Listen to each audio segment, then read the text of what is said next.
Hello and welcome to my Pest Control / Commendation Points guide.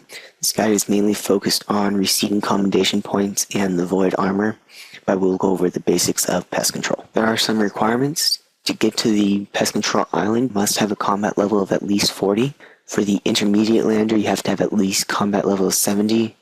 For the Veteran Lander, you have to have a combat level of 100. I also strongly recommend some decent armor and a weapon, and then the ability to do at least 500 damage in a relatively short period of time. To get to Pest Control, you have to talk to the Squire on the second most southern dock in Port Sarim. To get to Port Sarim, you can cabbage port and walk south, you can walk from Draenor Village, or you can teleport to Falador and walk from there. Once you get to Pest Control, there are 3 different landers. I've already explained the requirements, but each one gets a little bit harder. There's also the Conquest activity in the northern part of the island. There's also a bank and some stores. To play a game of Pest Control, simply board one of the landers. Once the game starts, you want to run and go deal as much damage as possible. You need to deal a minimum of 500 damage per game to get any points. There are 4 portals. At the start of the game, all 4 portal shields will be up, but once the shields drop, you can damage the portal. Once this happens, simply destroy the portal. There's also a Void Knight in the middle, and if that Void Knight dies, then your team will lose the game. On easy Pest Control, it is not very difficult to win. Basically just deal the damage and you should be fine. The other way you can earn Commendation Points is by playing Conquest, which is a strategy. Closest thing I can think of to Conquest would be chess, except in Conquest you have units with actual life points and damage amounts. You also have some special abilities, but I would highly suggest watching the tutorial that Jagex provides you in-game. I got kind of lucky here. My opponent simply wanted to suicide, and the reason he wanted to suicide is because it does not actually matter whether you win or lose in terms of the amount of Commendation Points you get. It does matter in terms of your ranking, but if you don't really care about your ranking, then suiciding is a good way to go. I should mention that to get the Void Deflector, which is one of the major pieces of armor that you can get from playing this game, you do have to get 1250 rank in Conquest, which means you cannot simply suicide to get all of your points and get the entire set of armor. Finally, what I have found is that the longer the game lasts, the better off you are in terms of the amount of points you get. So it does not necessarily make sense to suicide all the time, because that is not necessarily the most efficient method. This is a comparison of the Commendation Points I received on the 4 different areas. So on the Beginner Lander, I won 13 games and it took me about 33 minutes, which averages out to about 47 points per hour. Overall, I figure you could probably get about 15 games in 30 minutes, which make it about 60 points per hour. For the Intermediate Lander, I only played 6 games because there are very few people that actually play on the Intermediate Lander. I lost 4 of those and I only won 2, and it's a very inefficient method, so I strongly suggest not playing on the Intermediate Lander. For the Veteran Lander, I won 19 games and I lost 8 in 61 minutes, which comes out to about 75 points per hour.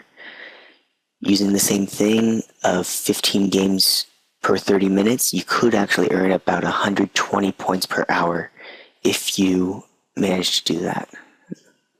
Finally, playing Conquest, over 3 games, I played for almost exactly 1 hour, got me 84 points. However, the fastest game in terms of points took me 24 minutes and I got 40 points from that game. So I figured you could max out at about 100 points per hour. This means that the Veteran Lander and Conquest are probably the 2 best methods. And I would say the Veteran Lander is almost always better than the Beginner Lander, because you only have to win 50% of the games in the Veteran Lander to actually make it worthwhile. Once you have enough Commendation Points, you can go over to a Void Knight and just press Exchange. Go to the equipment and you can buy any piece you want. You can only have up to 500 Commendation Points at one time, so you cannot buy the entire set at once. So you will have to buy it in pieces. using the math I did before, you could theoretically get it done in about 11 hours to have the majority of the set. However, to be realistic, it's probably going to take you over 20, so it is not a very short-term goal, but it is very achievable.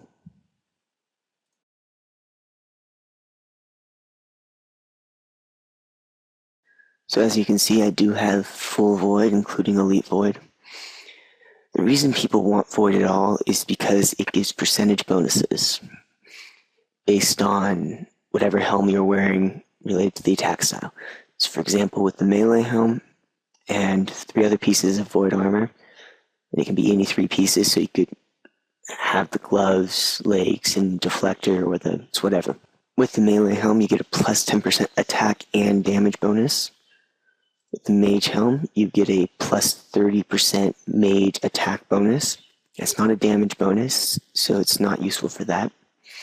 And with the range, you get a plus 10% accuracy and damage bonus. One of the primary uses for void is as a hybrid armor. This is because you only have to do 2 items to switch. You switch the helm, you switch a weapon, and you're done. This is compared to other types of hybrid armor where you have to switch 3 or more items. I believe that void is most effective while meleeing.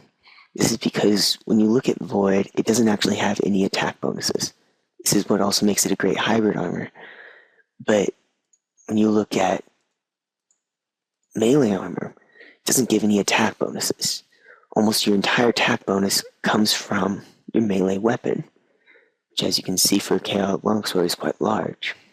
With void, you also get the plus 10% damage bonus and plus 10% accuracy and damage bonus, which is a huge help while in a fight. At the same time, it is not that effective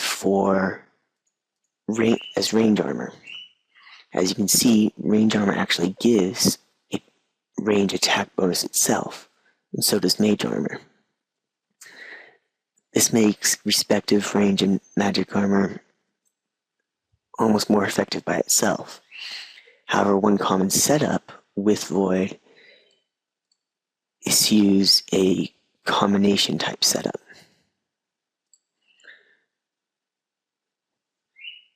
So a setup like this, where you still have your 3 pieces and your helm, still gives you the plus 10% accuracy and damage bonus, while giving you a plus 30 attack bonus.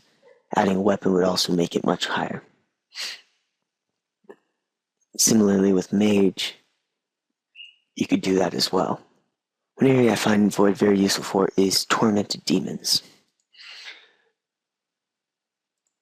So in a setup like this, I would normally have RFD Barrow's class. I can quickly switch between a range and a melee weapon. This makes it a very effective setup.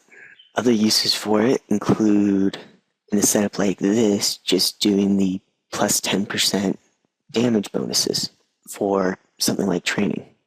It is also very useful for increased damage in range.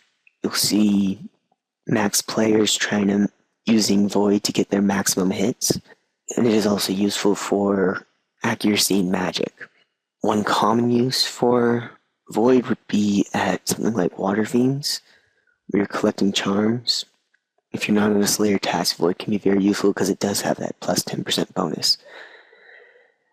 The obvious problem with void is the rather low defensive values. As you can see, they're actually really not that high, especially compared to something like Guthan's that has much higher defensive values. Even Ahirim's has higher defensive values. The advantage of void is obviously that it's pretty much equal across the board. So whatever you really need it for, it is a fairly useful armor. Thank you for watching. I hope it helped. Please rate, comment, and subscribe for future videos.